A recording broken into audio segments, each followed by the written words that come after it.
Vous êtes entrepreneur ou salarié, vous désirez apprendre davantage comment gérer votre argent. Je suis sûr que cette vidéo-là est faite pour vous. Donc, restez jusqu'à la fin. Je vais vous présenter une règle que vous allez mettre en application pour vous permettre de mieux gérer votre argent afin de vous conduire à une stabilité financière qui est pour moi la chose la plus essentielle vers un véritable enrichissement.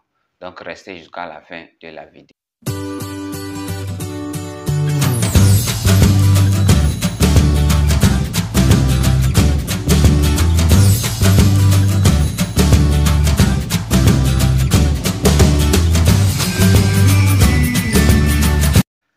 Salut à vous, j'espère que vous allez bien. Moi, c'est Tchagbele Ngias. Bienvenue sur ma chaîne C'est développer pour réussir.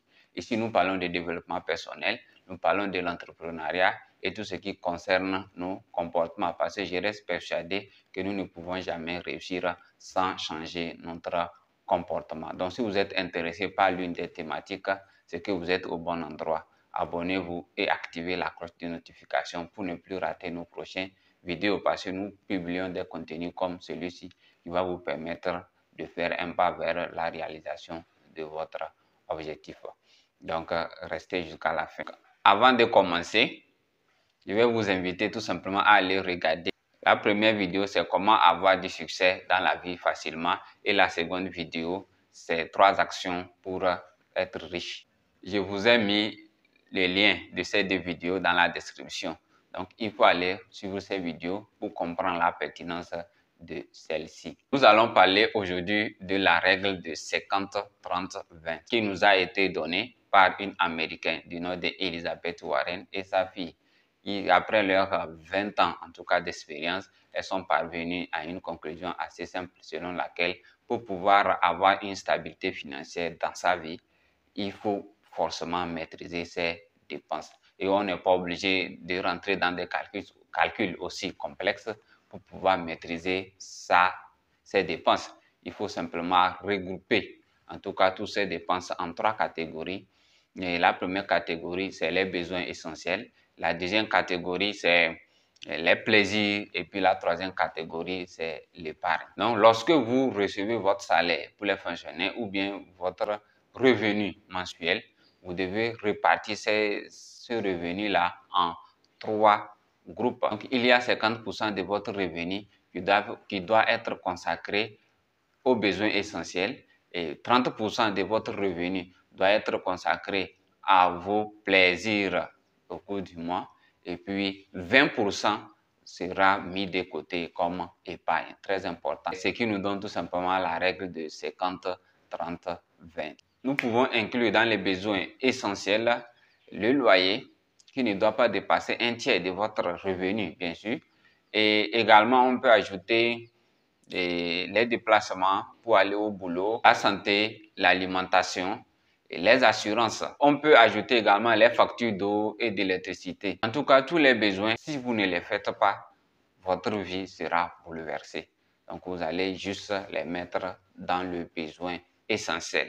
C'est-à-dire que vous ne pouvez pas vous en passer. Vous êtes obligé de faire ça. Donc, 50% de votre revenu sera alloué à tous ces besoins-là. Allons arriver sur la catégorie des désirs ou bien plaisirs.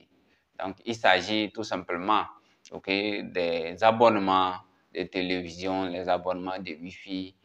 On peut citer les sorties et les vacances également. Vous avez droit de passer votre vacances. On peut ajouter les habillements, la beauté, tout ce qui concerne notre paraître. Ce sont des choses qu'on peut classer dans les plaisirs. Donc, c'est tout simplement les choses que vous pouvez également vous en passer. La dernière catégorie, c'est les épargnes. Donc, vous devez consacrer minimum 20% de votre salaire ou bien 20% de votre revenu mensuel à l'épargne. Cette somme a 2 objectifs principaux. Vous constituez une somme sécuritaire pour vous-même parce que on ne sait pas ce qui va se passer dans l'avenir proche ou lointain. Donc, vous pouvez en avoir besoin.